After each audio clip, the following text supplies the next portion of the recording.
Buenas tardes. Creo que podremos ponerle una cita evangélica a este momento y esa cita evangélica sería: esta es vuestra hora, la del poder de las tinieblas. Entonces vamos a intentar que las tinieblas no se envuelvan ni a nosotros ni tampoco a mí. Bien, esta mañana hemos visto 4 principios cristológicos que propician la dinámica del perdón. Ahora lo que vamos a hacer esta tarde es concentrar esos principios cristológicos en una reflexión, espero que más aterrizada, donde nos planteamos directamente el difícil perdón. La charla la quiero estructurar en 3 partes claramente diferenciadas. La primera, ¿cómo sería un mundo sin perdón? La segunda, falsas imágenes de perdón. Y la tercera, ¿cuáles son los hitos que uno debe recorrer para alcanzar un perdón que podamos adjetivar como auténtico o verdadero? Pues bien, si os parece, comenzamos con la primera parte de esta reflexión. ¿Cómo sería un mundo sin perdón? Quiero hacer lo que se llama en filosofía una especie de reducción al absurdo. Imaginemos por un momento que no estuviera disponible en el acervo de la cultura universal, incluso en la semántica, en el lenguaje, la palabra perdón. ¿Cómo sería entonces el mundo?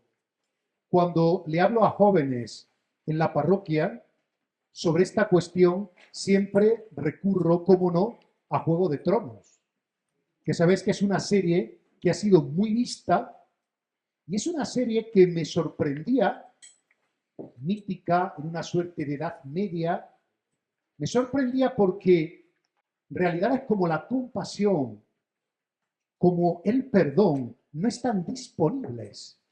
Y por lo tanto uno se hace una imagen de cómo sería el mundo si no tuviéramos a mano disponible esa categoría de perdón. En primer lugar, creo que sería un mundo que caería en una espiral de violencia. Una espiral de violencia que olvida fácilmente una de las dinámicas fundamentales del ser humano, que es la mímesis.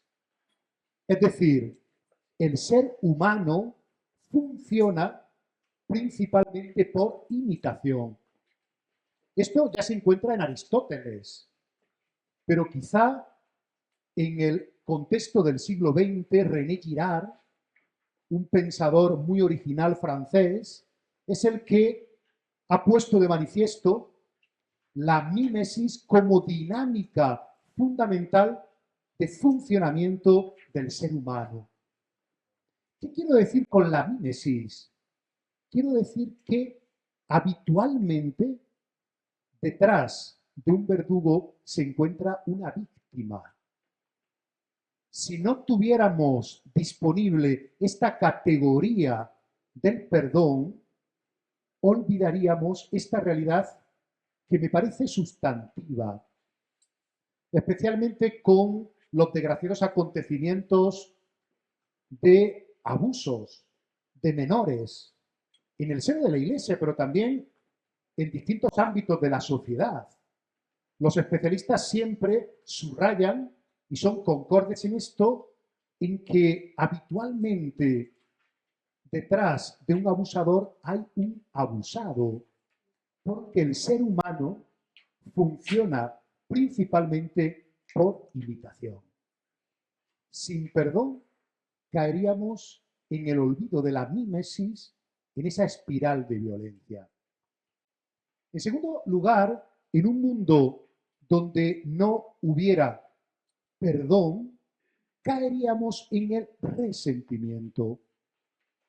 El resentimiento ya lo define Max Scheler en El puesto del hombre en el mundo como un sentimiento casi oceánico, funciona como las olas. Resentido es volver a sentir. A mí me gusta decir que de alguna forma el resentimiento es una ira que se ha cronificado. ¿Y cuál es la característica fundamental del resentimiento? Que nos hace gastar unas cantidades enormes de energía, porque el resentimiento necesita ser alimentado permanentemente. Aquí me gusta distinguir entre la ira y el resentimiento. Hay un relato del Evangelio de Marcos. Sabéis que Marcos es el evangelista que presenta de una manera más cruda la humanidad de Jesús. Por fin hay un relato que es la curación del que tiene una mano atrofiada, seca, que se encuentra en la sinagoga en sábado. Y Jesús lo pone en el centro de todas las miradas y pregunta desafiante, ¿qué es lícito hacer en sábado? ¿Curar? ¿Sanar o no? Y sus espectadores callan. Y Marcos dice algo llamativo. Los miró con ira. Mis alumnos muchas veces en la facultad me preguntan, profesor, si Jesús no tenía pecado, ¿cómo nos dice el Evangelio que los mira con ira? Y yo siempre respondo que la ira puede ser la otra cara de la misericordia. La ira muchas veces es defensiva. Ante una injusticia nos rebelamos. Tiene ese elemento defensivo que nos pone en acción. Sin embargo, el resentimiento es enfermizo, destruye, porque habiendo cronificado esa ira, nos hace vivir con unos gastos enormes de energía. ¿Cómo sería un mundo donde no hubiera perdón? Sería el mundo que está enmarañado en el pasado. La persona que es incapaz de perdonar, de pasar página, recurrentemente se encuentra petrificada, como la mujer de Lot, mirando al pasado. Para aquel que es incapaz de perdonar una afrenta, no existe el presente, porque todo lo del presente lo remite a lo sucedido. Y tampoco existe el futuro, esa capacidad magnífica de proyectarnos hacia adelante. Para que encontréis una analogía, podríamos hacer referencia a un proceso de duelo. Las personas que están viviendo el duelo por la pérdida de un ser querido tienen un primer momento donde el pasado lo enmaraña todo. Y no es posible habitar el momento presente ni proyectarse a lo que está por venir. Si no tuviéramos disponible esa posibilidad del perdón, estaríamos convertidos en sal mirando al pasado. Y por último, en un mundo que no tiene disponible la posibilidad del perdón, elegiríamos el camino equivocado de la venganza. La venganza, como todos sabéis, es un movimiento muy instintivo. Es lo primero que nos brota como reacción cuando alguien nos hiere. Pero, curiosamente, la venganza, al mismo tiempo, es un movimiento carente de creatividad. Porque la venganza se resume en repetir aquello que me han hecho a mí. De alguna forma, la venganza funciona casi como un pensamiento mágico. El que quiere vengarse piensa que devolviendo la afrenta se va a liberar mágicamente del dolor que siente. Y sin embargo, todos sabemos que la venganza es un camino que no tiene salida.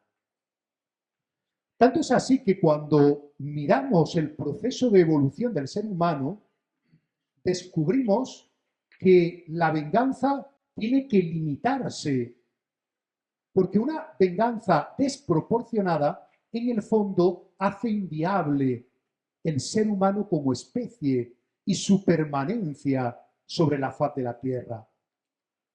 Este proceso de evolución, donde se va poniendo coto y límite a la venganza, podemos encontrarlo, por ejemplo, en la Biblia, que es palabra de Dios, pero también es un maravilloso libro donde se retrata los derroteros que ha tomado la humanidad desde los orígenes hasta nuestros días.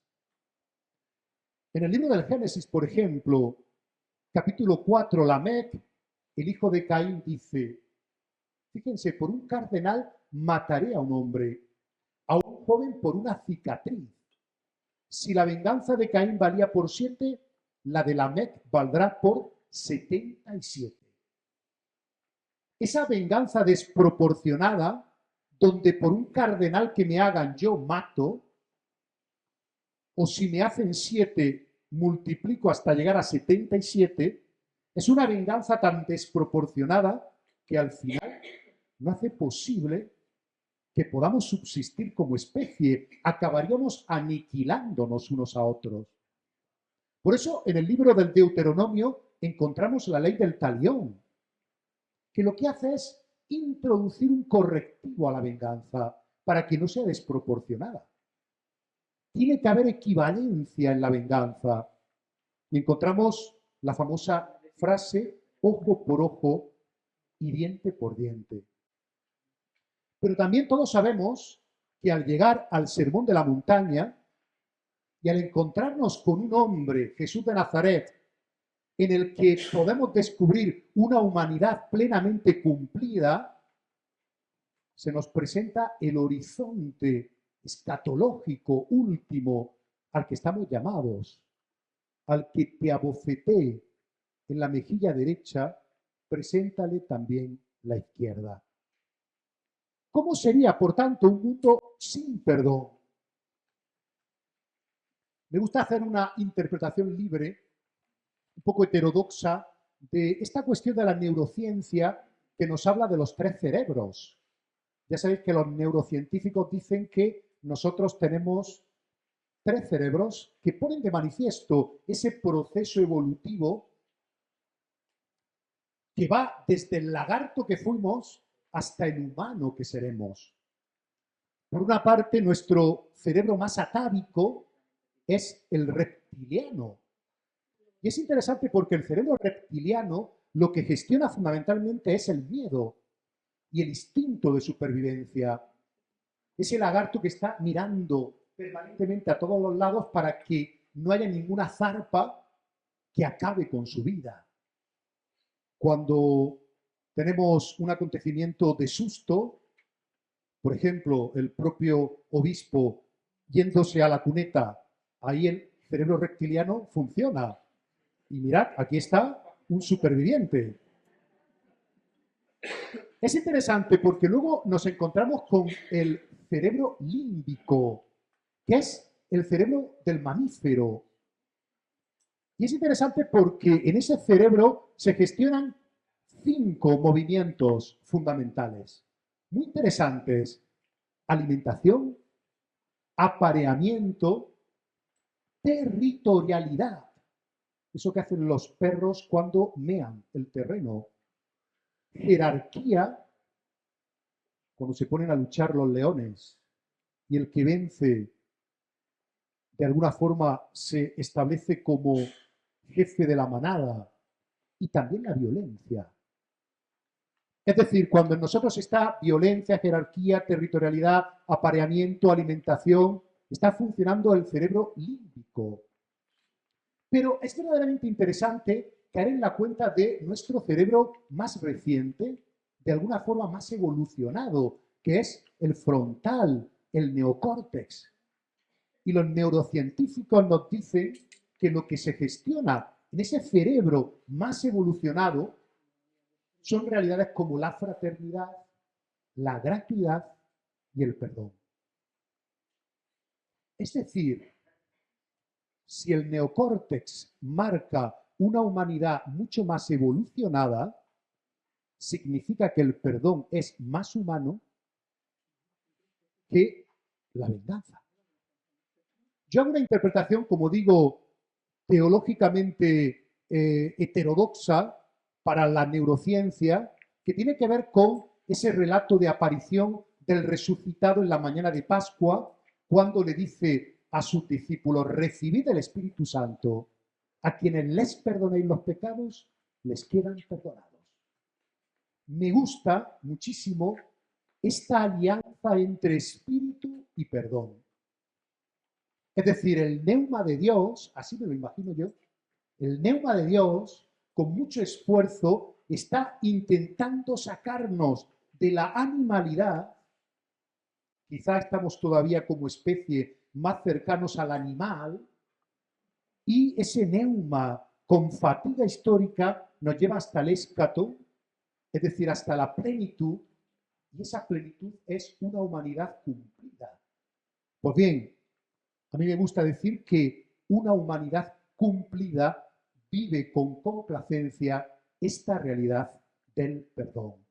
El neuma de Dios que va provocando un proceso de humanización que nos lleva hasta el perdón. Bien, esta sería la primera parte de la reflexión. ¿Cómo sería un mundo sin perdón? Segunda parte, eso que he denominado falsos perdones. Lo voy a hacer de una manera un tanto caricatura, simplificadora, pero creo que puede ayudarnos ciertas tipologías para poner orden en aquello que todos los que estamos aquí entendemos por perdón. Vamos a ver distintas tipologías. Primera, perdonar no es olvidar. Y aquí he puesto un bocadillo donde hay una frase que todos hemos escuchado o hemos pronunciado alguna vez. Yo perdono, pero no olvido. ¿Qué podemos decir de esta afirmación? Pues que puede aceptarse con un sentido positivo si lo que queremos decir con ella es que el perdón no supone amnesia. Ahora bien, tengo la impresión de que no es eso lo que habitualmente quiere decir. Cuando alguien dice perdono pero no olvido, en el fondo se trata de un pretexto para no volver a confiar nunca más en aquella persona que me hirió. Si este es el sentido de la afirmación, evidentemente no concordaríamos con él. Pero desde una caracterización positiva, efectivamente, perdonar no supone amnesia. Un segundo tipo, un segundo perdón que no es del todo aquilatado. Perdonar no es negar. Y aquí también he puesto un bocadillo que bien podría pertenecer a alguien de la comunidad eclesial. Muchas veces los sacerdotes, los obispos, los muy cristianos, como esto de perdonar es fundamental, parece que uno tiene que apresurarse a dar el perdón, porque si no eso desdice mi identidad. Y a veces ese yo estoy bien, ya he perdonado, está indicando un cierto espiritualismo. ¿Por qué motivo? Porque el perdón no es un automatismo. Cuando nos han hecho una afrenta, se necesita canalizar la frustración y canalizar la ira como un paso necesario para llegar al perdón. De modo que yo desconfío de perdones que se otorgan de manera excesivamente rápida o inmediata. En tercer lugar, perdonar no es un acto voluntarista. El voluntarismo es un gran enemigo de la verdadera espiritualidad cristiana. He puesto una situación que nos puede ayudar a entender.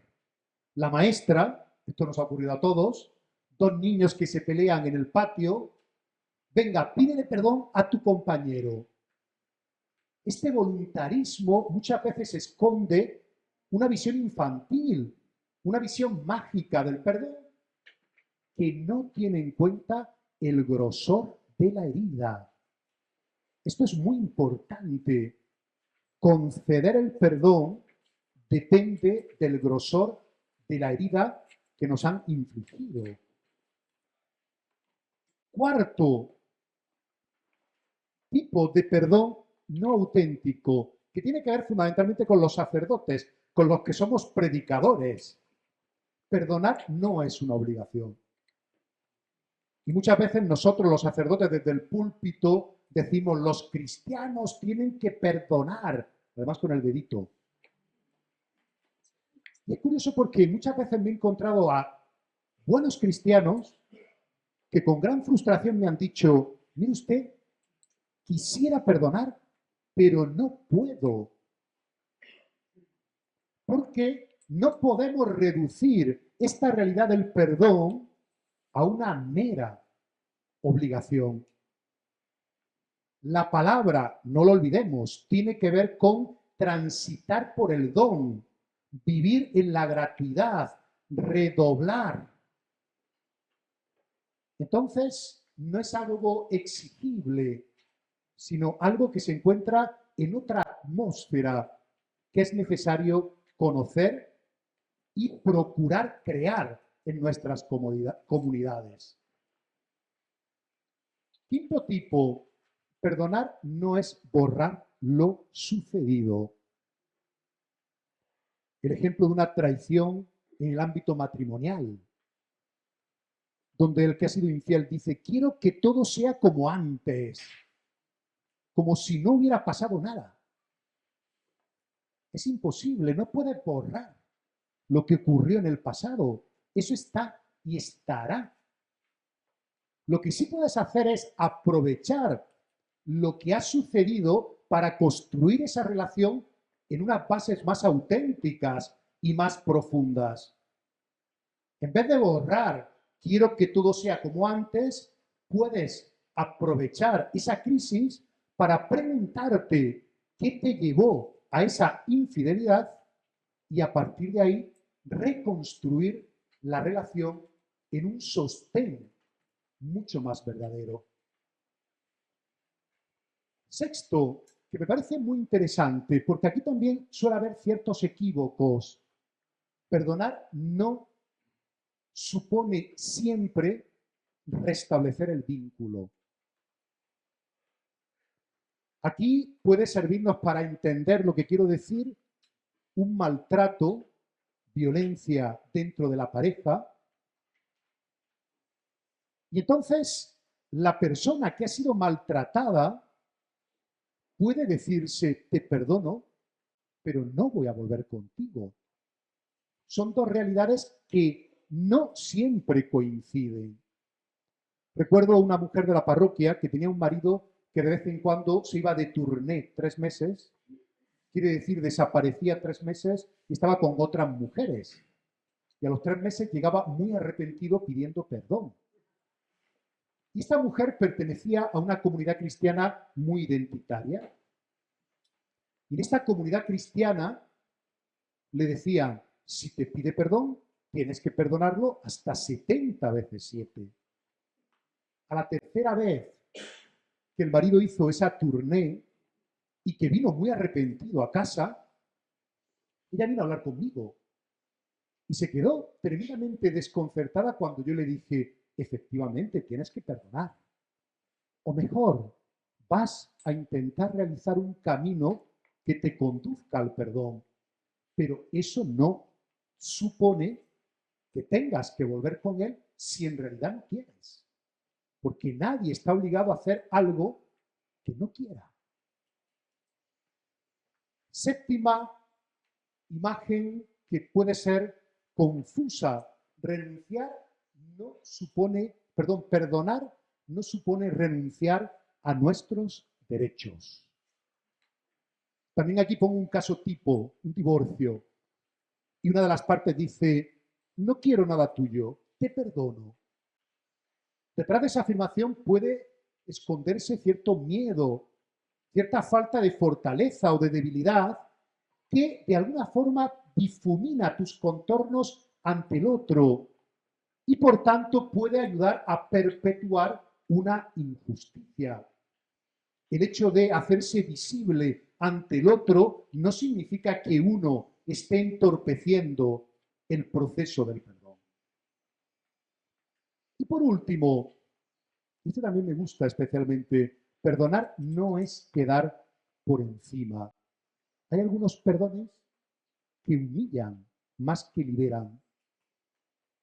Y la atmósfera propicia para un perdón verdadero siempre es la humildad.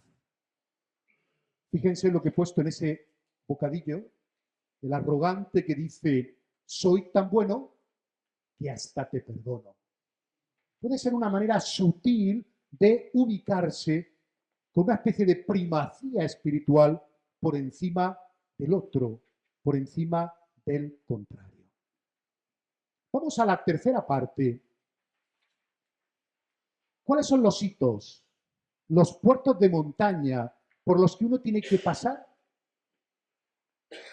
para alcanzar un perdón que podamos considerar que es auténtico y verdadero?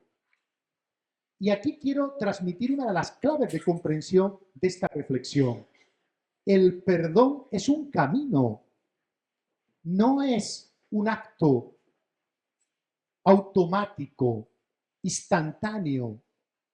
Decir que el perdón es un camino es hablar de búsqueda, de proceso, de conversión, incluso de peregrinación.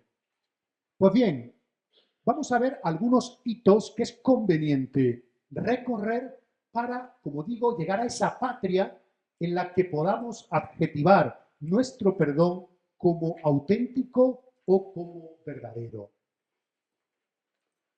El primer hito, la determinación de no vengarse. Es decir, ¿cuándo estoy en modo perdón? Únicamente cuando has renunciado a la venganza. Mientras que alguien no renuncie a la venganza, no está en modo perdón. Es interesante también esta cuestión vista desde una cierta perspectiva histórica, porque sabéis que la venganza en determinadas épocas históricas ha sido considerada una virtud. Especialmente en el medievo, la literatura que hace referencia al caballero siempre establece la venganza como una virtud que el caballero debe ejercer. También si nos vamos a la mitología griega, donde el modelo antropológico no es el caballero, sino el héroe tiene que vengarse. Ese momento en el que Aquiles venga la muerte de su amigo matando a Héctor. Es curioso porque en la modernidad considerar la venganza como una virtud comienza a erosionarse. Me gusta hacer referencia a la obra de Shakespeare, Hamlet, que es una obra que podemos ubicar ya en una modernidad literaria. ¿Cuál es la clave fundamental de ese ser o no ser? Cuando nos dejamos llevar por la venganza, todos salen perdiendo. Y de hecho, al final, en esta pieza teatral, muere hasta el apuntador. Es interesante, la determinación de no vengarse es el primer hito cuando queremos realizar un camino que nos conduzca a un perdón auténtico. Y por eso he puesto ese engranaje, porque la venganza te mete en un engranaje del que es difícil escapar. Pongo ahí una afirmación de un preso en las cárceles de Cuba que decía, perdonar es romper el engranaje de la violencia, negarse a combatir con las armas de odio del adversario, volver a ser libre incluso cuando se está encadenado. Segundo hito, segundo momento necesario a recorrer para alcanzar un perdón auténtico o verdadero, la necesidad de introspección. Mirad, una ofensa genera en nosotros una especie de huracán interior. Y ese huracán viene a confundirse fácilmente con heridas que ya estaban en nosotros mal cicatrizadas y que a partir de esa ofensa venida de fuera vuelven a reabrirse. ¿Qué es lo que sucede cuando no hay introspección? Que al final acabamos acusando a nuestro verdugo y haciéndolo culpable de todo el dolor que sentimos. La introspección nos ayuda a determinar cuánto estaba ya en nosotros mal cicatrizado, que ahora por esta determinada ofensa se ha vuelto a reabrir. Un par de ejemplos para que entendáis esto que quiero decir. Si alguien me roza mi mano, pues notaré que me ha rozado y ya. Pero si yo tengo una herida aquí abierta en la mano y alguien me toca con la misma intensidad que antes, probablemente diré, ¡ay! No puedo acusar al otro de todo el dolor que siento, porque ya había en mí algo que estaba predispuesto a retraumatizarse. Recuerdo una persona a la que acompañé para hacer el duelo de una separación donde su pareja la había abandonado. Cuando conoces a la persona porque te hace la narrativa de su vida, esta mujer había sentido un abandono primigenio en su infancia. Era la última de muchos hermanos. Su madre era una mujer maltratada, el padre alcohólico, y ella había sido invisible. Por lo tanto, desde pequeña había experimentado un abandono primigenio, que llamo yo. Claro, cuando su pareja se marchó y la abandona, evidentemente esa ofensa viene a confundirse con algo que ya estaba predispuesto en ella a retraumatizarse. Y curiosamente, cuando yo le decía a esta mujer que no podía culpar, mecanismo proyectivo, de todo el dolor que sentía a su ex, no me entendía.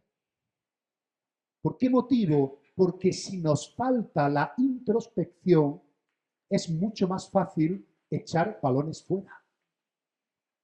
¿Qué posibilita la introspección? Mirar la propia fragilidad, la propia vulnerabilidad. ¿Para qué? Para perdonarse a sí mismo y a partir de ahí ser capaces de perdonar al otro. Ahora bien, todos sabemos que la introspección es dura. Lo decía Jung, mirar la propia herida es tremendamente doloroso. Por eso es muy fácil caer en las distracciones, algunas de las cuales he puesto ahí. El activismo, no parar de hacer, estar volcado al exterior. La victimización también puede ser una distracción. Esto que yo llamo muchas veces personas ambulancia, que uno se encuentra en la parroquia. Es esa persona que siempre tiene la sirena puesta, donde hay una continua victimización. O también una distracción puede ser jugar al héroe. Yo estoy bien, yo no necesito nada, yo me basto. Una distracción puede ser autoculparse desde una baja autoestima. Claro, ¿cómo no me va a pasar a mí? Yo no valgo. Y nadie es capaz de ver que sea digno o digna de valía. O por último, una distracción que está muy instalada en nuestra cultura es pensar en la venganza. Aquello que se dice la venganza es un plato, lo cual pone de manifiesto esta distracción de cara a la introspección. Tercer hito necesario a recorrer para alcanzar un perdón auténtico o verdadero frente a la repetición de lo idéntico, recordemos, venganza, la imaginación de lo nuevo. Este es el punto que más me gusta. Es decir, el perdón es crear. Aquí podremos encontrar un entronque muy interesante con la escuela. Ahora que está tan de moda trabajar y explotar la creatividad del alumno. Pues bien, el perdón es un proceso tremendamente creativo. ¿Por qué? Porque dejas de aferrarte a esa eterna repetición de lo idéntico que es la venganza y te pones a pensar en un nuevo enclave que de alguna forma te libere de lo impuesto por la memoria. Es decir, la creatividad del perdón consiste en soñar un mundo nuevo, un enclave distinto en el que el agresor y tú podáis reencontraros. Lo explica de una manera preciosa un cristólogo francés, Christian Dicot, en una obra que se llama Jesús, hombre libre, pequeñita, que dice lo siguiente, fijaos qué bonito, el perdón por oposición a la lógica repetitiva e inevitable de la justicia vengadora representa esta innovación. Crea un espacio en el que la lógica inmanente a las equivalencias judiciales ya no es válida. El perdón no es el olvido del pasado, sino la posibilidad de un futuro distinto del impuesto por el pasado o por la memoria. Fijaos qué finura.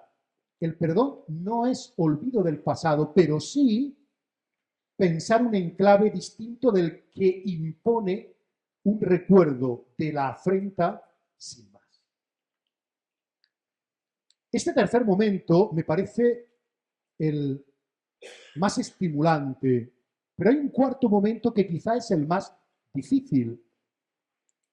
Perdonar supone reenfocar la visión que tenemos de nuestro ofensor, de nuestro verdugo. ¿Por qué motivo? Porque habitualmente lo que hacemos, quizá también para sentirnos tranquilos con nosotros mismos, es extremar, deformando la imagen que tenemos del verdugo como un malvado, como un monstruo. ¿Es posible reenfocar esta visión que convierte al otro en un ser perverso, abyecto, y ver en él a un ser herido como yo? Y por lo tanto, un ser herido como yo que es capaz de cambio y también es capaz de conversión. Esto es muy interesante porque habitualmente nos concedemos la presunción de inocencia a nosotros mismos. Es decir, yo sí soy capaz de cambiar, de evolucionar, de crecer.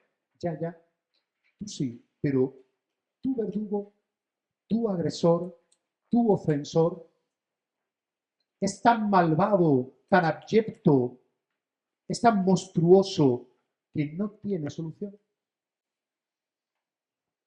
Me parece muy interesante caer en la cuenta de que el perdón entonces no solo descarga del dolor propio, sino que también puede descargarnos de un juicio implacable. Y por último, ¿cuáles son los hitos que habría que recorrer para alcanzar un perdón que podamos considerar auténtico y verdadero? Abrirse al don, abrirse a la misericordia de Dios. Y en este sentido, el perdón tiene un carácter dialógico, porque no solamente es una realidad humana, ni solamente una realidad divina. ¿Qué significa reducir el perdón a una realidad humana? Valorarlo desde la utilidad que nos aporta, en una especie de pragmatismo que tiene muy poco de poética. Fíjense esa frase de Séneca, que trasluce un poco lo que estoy diciendo. Perdona al más débil que tú por piedad hacia él y al más fuerte que tú por piedad hacia ti. No, no es una cuestión de pragmatismo, de utilitarismo. No es una cuestión meramente humana. Hay que evitar ese carácter prosaico del perdón. Pero tampoco es una realidad solo divina, que algunas veces nos encontramos en ambientes creyentes, cuando alguien pide perdón y la persona ofendida le dice, eso Dios, pídeselo a Dios. que sea Dios el que te perdone, que en el fondo es despejar a córner, porque uno se sale de ese carácter dialógico para convertir el perdón únicamente en una realidad que transferimos al ámbito de lo divino. ¿Qué es, por tanto, el perdón? Esa realidad que acontece allí donde la misericordia de Dios se topa con un corazón dispuesto a recibir, un corazón dispuesto a acoger. Esto tiene que ver con lo que hemos dicho esta mañana desde el punto de vista cristológico. La mejor inversión que podemos hacer con nuestros cristianos es ponerlos al amparo del exceso, de la demasía. Ese eres aceptado. Porque cuando uno experimenta en su vida que ha sido perdonado, el perdón puede brotar en él como la consecuencia de haber sido tomado por esta realidad. Recuerdo una vez que entrevistaban a José Saramago y él hablaba de su última novela y decía, un autor literario habitualmente cuando escribe una novela tiene que estar tomando permanentemente decisiones. Pues este personaje tiene un accidente, este personaje se enamora, aquel otro va a morir. Y hablando de esa novela, que no recuerdo cuál era, decía, en este caso, la decisión me tomó a mí. Me gustó muchísimo esa inversión cuasi fenomenológica. El autor literario tiene que tomar decisiones, pero en esta novela la decisión me tomó a mí. Por tanto, ¿cuál sería el desideratum de esta reflexión que estamos realizando? Pues llegar a ese punto donde no soy yo quien perdona, sino que el perdón me toma a mí. Precisamente para hacer valer esa etimología, perdonar, que además se encuentra en todas las lenguas, tiene que ver con el don, con lo gratuito. También vamos a cerrar esta reflexión y me atrevo a hacerla casi desarrollando o desembocando en el género retiro. Porque sería interesante que pasáramos de la teoría a la vida. Y quizá una pregunta que podría quedar en el ambiente en estos 2 días es, ¿qué tengo yo que perdonar? ¿Qué tengo yo que perdonar? En primer lugar, a mis padres. Decíamos esta mañana, hay que romper con un discurso demasiado edulcorado a propósito de la familia. ¿Qué tengo que perdonar yo a mis padres incluso cuando mis padres ya han muerto? Porque reitero lo de esta mañana, quizá las heridas más sustantivas que arrastramos a lo largo de nuestra historia se han producido dentro del ámbito de la familia. Segundo, ¿qué tengo que perdonar a mi pareja? La pareja es una forma de convivencia tan cercana, tan íntima, es un cuerpo a cuerpo tan evidente que es muy fácil herirse. Y por lo tanto, con honestidad, uno también tiene que preguntarse ¿qué tengo que perdonar a mi pareja? En tercer lugar, y a mí mismo, ¿qué me tengo que perdonar? Lo decía hace un momento, perdonarme a mí mismo como condición que posibilita perdonar al otro. Habitualmente las personas que son tremendamente autoexigentes consigo mismas, lo que hacen es volcar hacia afuera la lógica de su propia autocomprensión. Qué importante es el perdón, la compasión con uno mismo. Y por último, con un tono bastante provocativo, ¿y qué tengo que perdonar? A Dios. Esa realidad a la que llamamos Dios, esa realidad que muchas veces confundimos con nuestros deseos, esa realidad que muchas veces desmiente nuestros deseos, esa realidad, Dios, que está agazapada detrás de acontecimientos de la vida que no son complacientes para nadie, y que puede, incluso en el creyente, o mejor, en el creyente con más razón, generar una relación con Dios que es compleja, donde hay una cierta dosis de resentimiento porque la vida y por lo tanto Dios no me ha tratado como yo esperaba o como yo quería. Pues bien, yo creo que en esta reflexión he intentado aterrizar esos principios cristológicos que hemos visto esta mañana y espero haber sido quizá más, bueno, más concreto, más pedagógico.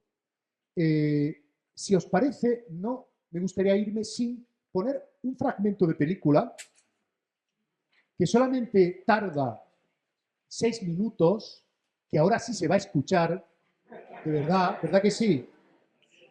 Por cierto, no dicen ni una sola palabra, no dicen ni una sola palabra, pero interesa ver los ruidos de fondo. Esta película de Béla Tarr, Armonías de Webmeister, apagamos las luces y vemos a ver qué queda en nuestra retina. Yo no diré nada.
Bueno, ha sido un placer compartir con todos vosotros. Moltes gràcies.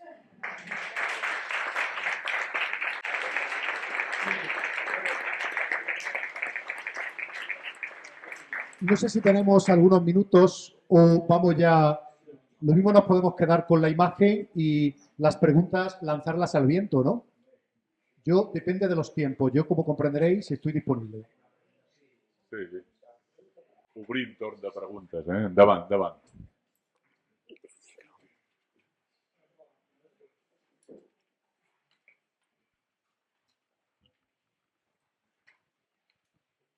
Hola.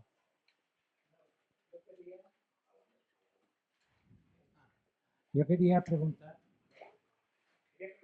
si el perdón anota la justicia. O sea, yo he trabajado con psicópatas y había una ponencia en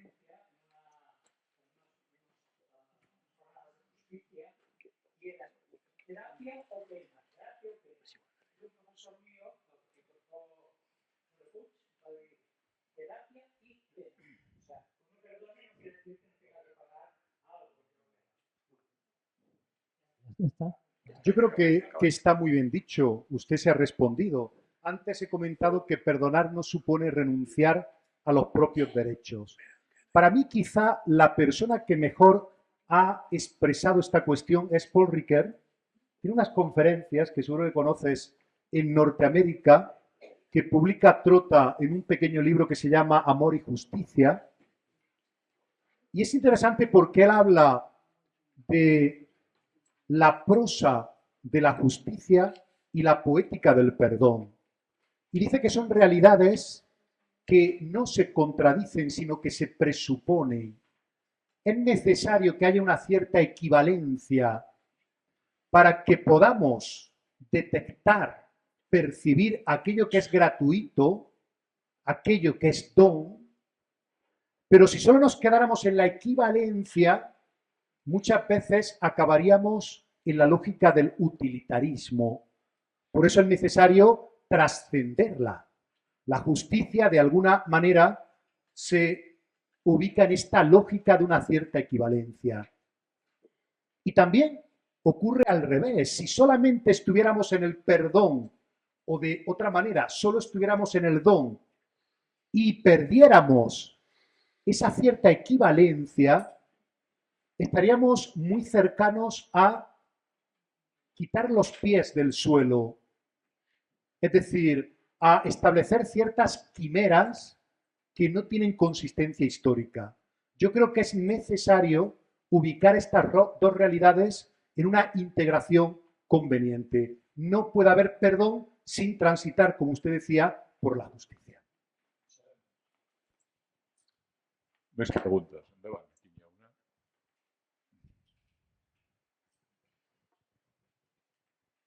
En primer lugar, gracias por la ponencia.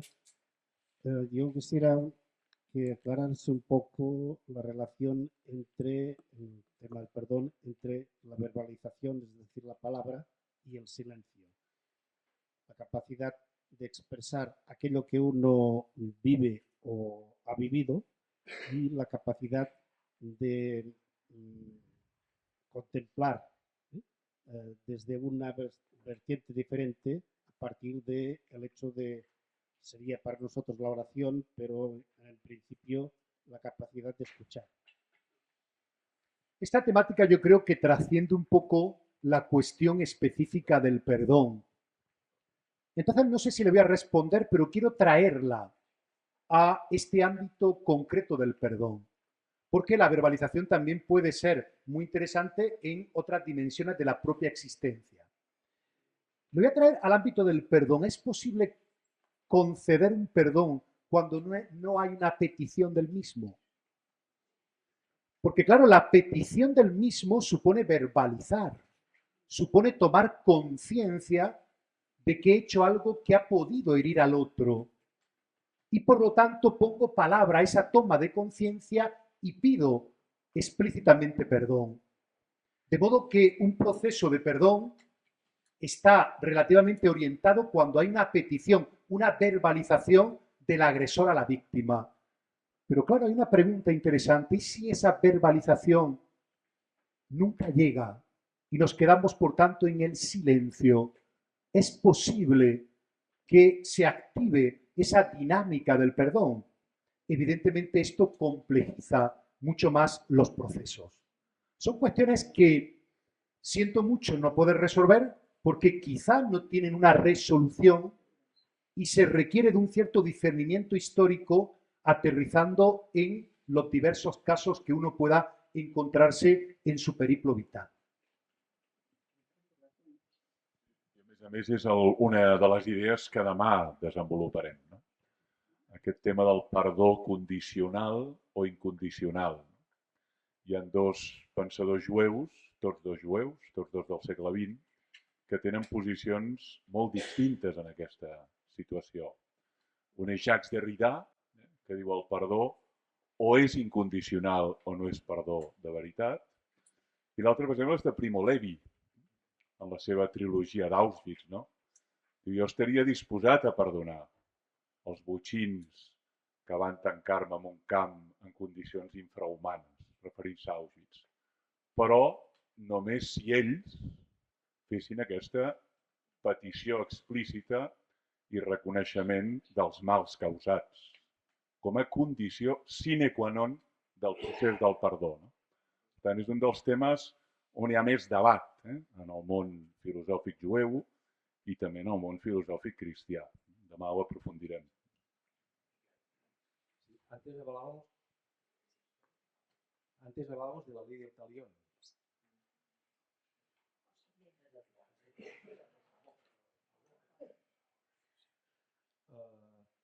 ¿Dónde podemos situar Marcos 9:42 cuando habla que dice, cualquiera que haga tropezar a uno de estos pequeñitos que creen en mí, mejor le fuera si hubieran atado al cuello una rueda de molino y lo echaran al mar? ¿Quieres que haga una hermenéutica de ese texto? Porque te parece que contradice el perdón.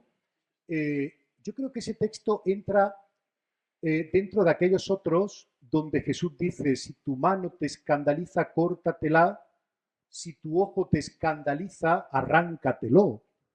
De hecho, hay una mitología con respecto a Orígenes que, haciendo una interpretación, esto no se sabe históricamente si es cierto o no, muy literalista del texto, se castró, se autocastró.